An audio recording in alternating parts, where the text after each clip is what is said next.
Thank you very much to UN Women for inviting me here today to share my feelings and thoughts on an issue that is truly of vital importance to the future of all people around the world, the issue of how to solve gender violence and discrimination. Global research indicates that 1 in every 3 women has been the victim of either emotional, physical, or sexual violence.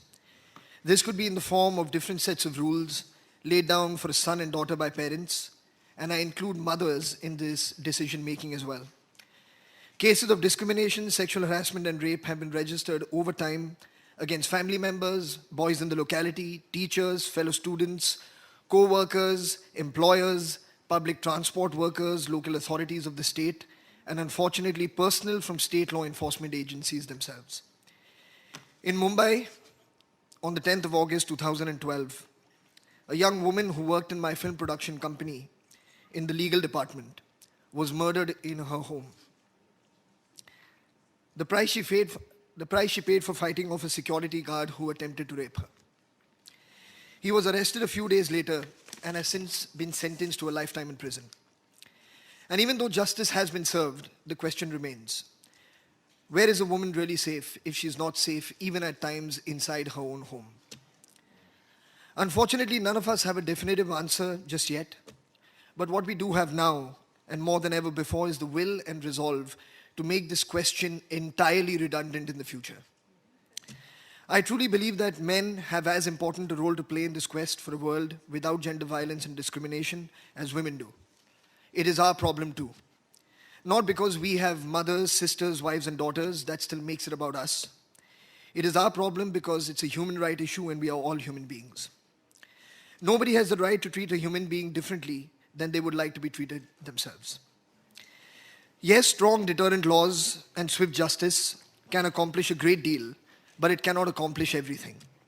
Society has to change because it is society that breaks the laws. There has to be a cultural change, a change in mindsets across all demographics of society.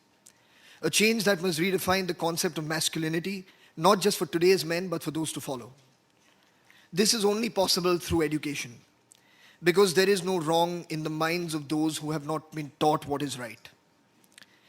We need to teach our children a new meaning of masculinity at an age when their opinions about the world and more crucially about themselves are taking shape. These are the young boys and girls who will grow up to be leaders, opinion makers, and cultural icons of tomorrow. They will have their own families someday and transfer their ideologies, beliefs, and morality to the next generation. By educating them, we will evolve into the people we want our people to be today. It is with this belief and optimism that I started the Mard initiative. Mard is the Hindi language word for man or male, and in the context of the initiative stands for Men Against Rape and Discrimination. It was started in 2012, post the horrific incident that occurred in Delhi that December. But it wasn't in reaction to that one crime only.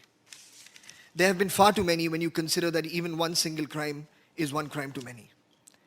Amid the shock and horror and grieving, what was heartening to see was thousands and thousands of young men and women occupy the streets of our capital, New Delhi, for over a week, demanding amendments in law, especially in the definition of rape and the severity of its sentencing. And they have been amended in response to all those voices who called out together. This is testimony to the fact that when determined people unite in a common cause, they will eventually succeed. Apart from visiting educational institutions and personally engaging with over 500,000 students as a speaker for Mard, our call to action also reaches 5.5 million people through social media. And this number is growing every day. We have an on-ground partner in Magic Bus. They have 8,000 young volunteers, girls and boys, working with 300,000 children from the poorest families across India, helping to equip them with skills and knowledge so as to grow up empowered and take control of their future. Gender sensitization is an intrinsic part of the Magic Bus program. Mard has also teamed up with Google India, for their Helping Women Get Online campaign that aims to empower women by using the internet. In India, only 30% of internet users were women when this campaign kicked off. And our common goal to get 50 million women online in 5 years is slowly but surely taking shape. As part of this association, Mard released a song called Chhule Asman, which translates to Reach for the Sky, A song about female emancipation from the roles that women have been relegated to perform over the years.